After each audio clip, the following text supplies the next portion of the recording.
தனி ஜபம் பண்ணுறதுக்கு 3 காரியம் நம்ம வாழ்க்கையில் அவசியம்.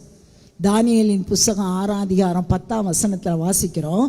தானியேலோ வென்றால் பத்திரத்துக்கு கையெழுத்திட்ட பின்பும் அவர் என்ன செய்கிறார்? மேலறைக்கு கடந்து சென்று பலகணிகளை எருசலேமுக்கு நேராக திறந்து அவர் என்ன செய்கிறாராம்? முழங்கால் படியிட்டு சோத்திரம் பண்ணி 3 வேளை ஜபம் பண்ணினார். ஹல்லேலூயா.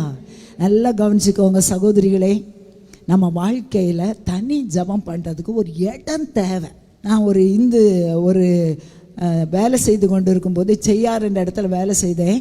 அப்பொழுது நிறைய டீச்சர்ஸ் ஒரு ஹிந்து ஒருத்தவங்க வீட்டில் தான் ஆளுக்கு ஒரு ரூம் தங்கியிருப்போம். அவங்க வீட்டில் ஒரு சாமியாராக இருக்கும். அந்த சாமியாரைக்கிட்ட எங்களெல்லாம் விட மாட்டாங்க. சரியா?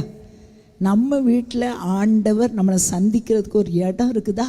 எல்லாத்துக்கும் இடம் வச்சுருக்கோம். தூங்குறதுக்கு இடம் வச்சுருக்கோம், சமைக்கிறதுக்கு இடம் வச்சுருக்கோம், சாப்பிட்றதுக்கு இடம் வச்சுருக்கோம், எல்லாத்துக்கும் இடம் இருக்குது. ஆண்டவரோடு கூட நேரம் செலவழிக்கிறது. நேற்று ஒரு பிராமின்லேருந்து கன்வெர்ட் ஆன ஒரு பிள்ளை சொன்னான், எங்கள் வீட்டில் எல்லாமே ஜெபம் பண்ணுறதுக்கு ரொம்ப தடை பண்ணுவாங்க. அந்த காலத்தில் இந்த புகை கூண்டுன்னு இருக்கும் பார்த்தீங்களா, அதுக்கு பின்னால் உட்காந்து ஜெபம் பண்ணுவாங்க. நேற்று சாட்சி சொன்னான். ஹல்லேலூயா. யோசிச்சு பாருங்க, ஒரு இடத்த தெரிந்தெடுங்க. நீங்கள் எந்த இடத்தை தெரிந்து கொள்கிறீர்களோ அந்த இடத்துல கர்த்தருடைய பிரசன்னத்தை உணர முடியும். தானியேல் எங்கே போனார்? மேலறைக்கு போனார். இயேசு மார்க்கு 1:35 வாசிக்கிறோம், அவர் இருட்டோடே கூட எழுந்து வனாந்தரமான ஒரு இடத்திற்கு போய் ஜபம் பண்ணினார். ஜபம் பண்ணுறதுக்கு ஒரு இடம் இருக்கணும். ஹல்லேலூயா. 2வது நேரம் இருக்கணும். சகோதரிகளை ஏமாந்து போயிடாதீங்க. பிசாசு உங்களை வஞ்சிக்க கூடாது. நான் எப்பவும் ஜெபம் பண்ணுவேன், இது சரியான பொய். நான் சொல்லுவேன், எப்பவும் நம்ம ஜெபம் பண்ண முடியாது. சரியா? நமக்கு ஜெபம் பண்ணுறதுக்கு அதிகாலையில் ஆண்டவர் சமூகத்தினே ஜெபம் பண்ணுறதுக்கு என்ன வேணும்? ஒரு நேரத்தை குறிங்க. எத்தனை மணியா? 4 மணியா, 5 மணியா? ஒருவேளை வயசானவங்களாக இருக்கலாம், வீட்டில் பொறுப்பே இல்லாமல் இருக்கலாம், 6 மணி கூட எழும்பலாம். அதிலலாம் பிரச்சனை கிடையாது. முதல் நேரம் ஆண்டவருக்கு சொந்தம். ஹல்லேலூயா.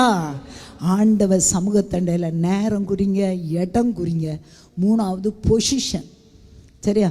படுத்துக்கிட்டே ஜெபம் பண்ணுவேன்னு சொன்னால் தூங்க தான் செய்வீங்க. எழும்புங்க. நான் சொன்னேன்ல, ஏற்கனவே சொன்னேன்ல, ஆண்டவர் ஒரு நாள் சொன்னார், உபவாச ஜெபம் நடத்தி கொண்டிருக்கும் போது எப்படி அதிகாலையில் எழும்பும்போது ஆண்டவர் என்ன சொல்லுவார்? பிரியமே, உன் முக ரூபத்தை எனக்கு காண்பி.